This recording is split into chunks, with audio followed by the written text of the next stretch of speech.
Capítulo 1. Don José Rábano y doña Nachi. Del libro Don José Rábano y doña Nachi. Autor Ildefonso Sánchez Trujano. Amaneció lloviznando como raras veces. Don José Rábano miró por la vieja ventana y vio cómo sus 3 perros criollos se mojaban sin inmutarse. Solo es un chipichipi, pensó.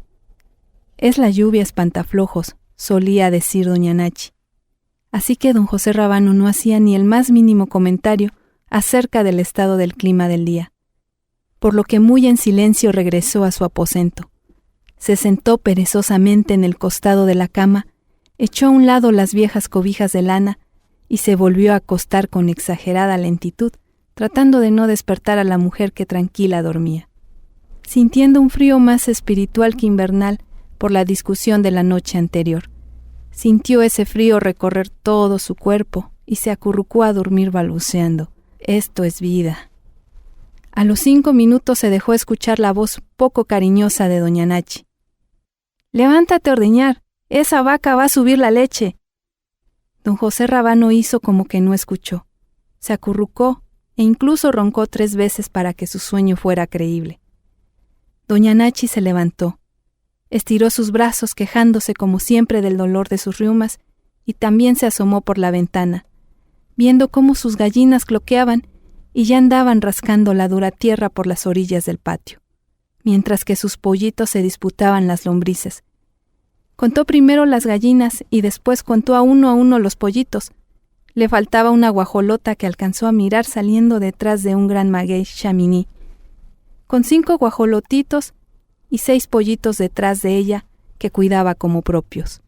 En total eran 33 aves de corral, a los perros entre ellos, el amigo de los buenos, el perro consentido de la casa. Tristemente ni siquiera los volteó a ver, pues estaba enojada con ellos por haberle destruido la gran higuera. Dio media vuelta, se aproximó a la cama sutilmente y de un jalón dejó a don José Rábano, sin cobijas, y casi como Dios lo mandó al mundo. Por lo que el respetable señor empezó a tiritar de frío. Pero no se levantó, se siguió haciendo el dormido. Doña Nachi levantó las cobijas y las tendió nuevamente con cierta ternura en el tembloroso cuerpo de don José Rábano, y también se volvió a acostar recordando los viejos tiempos, cuando eran recién casados, y no podían vivir el uno sin el otro. Recordó cuando decidió dejarlo todo por seguirlo hasta ese pueblo olvidado de Dios, enclavado un poquito antes de lo más recóndito del Valle del Mezquital, y en el que sobrevivían apenas 60 familias. Le pasó los dedos por el rostro, sintiendo sus rudas arrugas, y empezó como tantas veces a contarle las canas, solo para darse cuenta de que ya era imposible contarlas todas. Lo miró con preocupación. Empezó a pensar en su pasado reciente, y por más que hacía memoria, no alcanzaba a recordar cuándo fue la última vez que sus manos y toda ella hicieron un alto en el camino para acariciar ese rostro.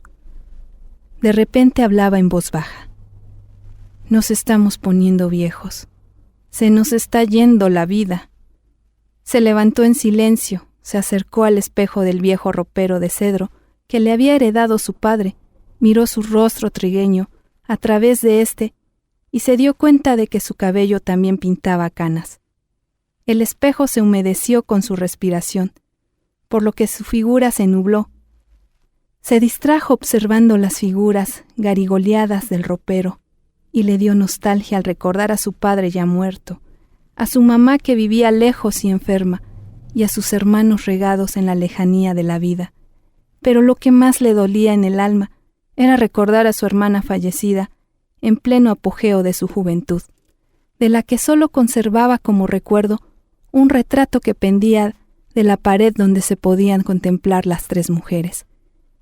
En esa casa de adobe todo era añejo, viejas las cobijas, vieja la casa, vieja la ventana, viejo el ropero, y ahora ellos envejeciendo lento pero irremediablemente. Se arrepentía de muchas cosas, pero de seguirlo no, porque ahora se sentía parte del pueblo y también parte del Valle del Mezquital. Era cierto que no tenía patrimonio, ni las cosas que compraba el dinero, pero a cambio tenía una familia en armonía y disfrutaba de algunas de las bondades de esta tierra. Ese día Se juró a sí misma ser más tolerante con su señor marido, que ahora por alguna extraña razón dormía cansado, y más de la cuenta, porque en este valle no podían concurrir las holganzas. El trabajo era a diario y todo el día. Después de todo, la vaca que tenían era de él, y según su dicho era retoño de una vaca que había cambiado cuando era becerra por 4 borregas autóctonas de esta agresta región. Eso sí, la criaron juntos a base de sacrificios, con penca, con nopal chamuscado, con mezquites y con la poca hierba que juntaban. No era fácil tener este tipo de animales en una tierra tan inhóspita. Pero es miércoles y de repente entra su hijo mayor aún amudarrado y con los pelos parados que con voz temerosa la envuelve en la realidad. «Es miércoles, mamá, día de tianguis, y tienes que ir a placear para comprar el mandado de la semana».